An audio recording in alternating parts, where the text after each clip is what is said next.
So the legislature passed a property tax relief bill this past legislative session, something that was very important to a lot of people. But it won't be the same for everyone. Lawmakers estimate could bring anywhere for homeowners 10 to 25% savings. But that will be 100% based on where you live. Joe Paris sat down with the man who pushed this property package through, House Speaker Mike Moyle, to find out more about the factors that will determine whatever relief you receive. Start with property tax where we should start every conversation. The state of Idaho does not collect or spend property taxes. That's all done by locally elected people. Your county commissioners, your city councilmen set those budgets, your fire commissioners set all those budgets, and money are spent at the local level. And when they make budgets bigger than the year before, all the other ancillary weird stuff out of the way, you're going to pay more in property taxes. So the key is to cut the spending, right? So this bill doesn't cut spending. This bill just subsidizes those locals. And so what it does is it takes the first year, $205 million plus surplus eliminator, if there's surplus of another $150 million, and sends it back to the local districts, counties actually, and then they lower your property taxes with part of it, half. The other half goes to the schools to pay for bonds and supplementals. So basically what we're doing is we took some of your sales tax money that you've been paying and we're sending it back to the locals, and we're asking them to use that money to cut your property taxes.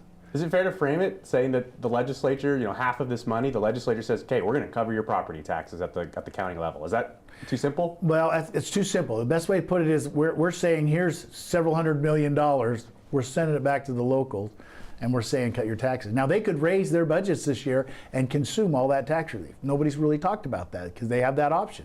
They can raise their budgets, and if they do, you won't see as much property tax relief. So we're hoping that in conjunction with the legislature, this hundreds of millions that we're going to send back this year in property tax relief goes to the property taxpayers, and that those local taxing districts will also do the right thing and trim their budgets to help offset any possible increase in property taxes also. I know we've heard from lawmakers that individual Idahoans should expect their property tax to drop from 10 to 25%.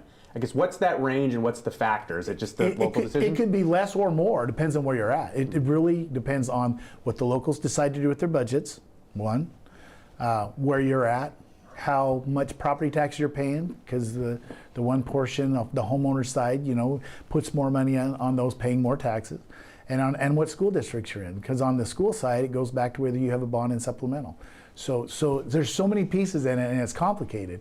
But yeah, the local decisions, and then you will have relief if you've got a bond, you'll have relief if you've got a supplemental, and you'll have relief if you're a homeowner. It seems like the message I'm getting from this interview is people should get involved at the local level and go see what the budgets look like. Go look. How many of the people listening to us today realize that 16.5% of all the sales tax the state collects goes back to the locals?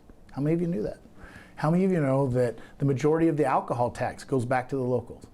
All those programs were set up to provide tax relief, by the way. The revenue sharing was to provide personal property tax relief.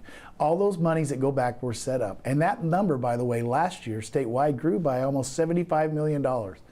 Yet none of it was used for property tax relief that I'm aware of. So the legislature is basically saying, here's a check to do the right thing. We're hoping you do, but there's nothing that makes them do the right thing. You hit it on the head. And I think you're going to see some do the right thing, and you're going to see some substantial property tax relief.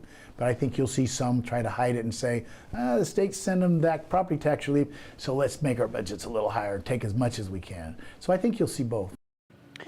So as I had a conversation with Speaker Moyle, a real takeaway was you should probably be paying attention locally what's going on. And Brian, it starts a whole conversation about what does the community want? What do they think is necessary? Of course, we heard, for example, from the Coeur d'Alene School District, they were going to say, if our bonds and levies didn't pass, school sports, we weren't be able to pay for them. Those are the type of sacrifices that Speaker Moyle's talking about when local governments are budgeting. At some point, we'll be able to talk to a county government and hopefully kind of break it down even further for you. This summer on the 208. We'll try to do that. All right, thanks, Joe.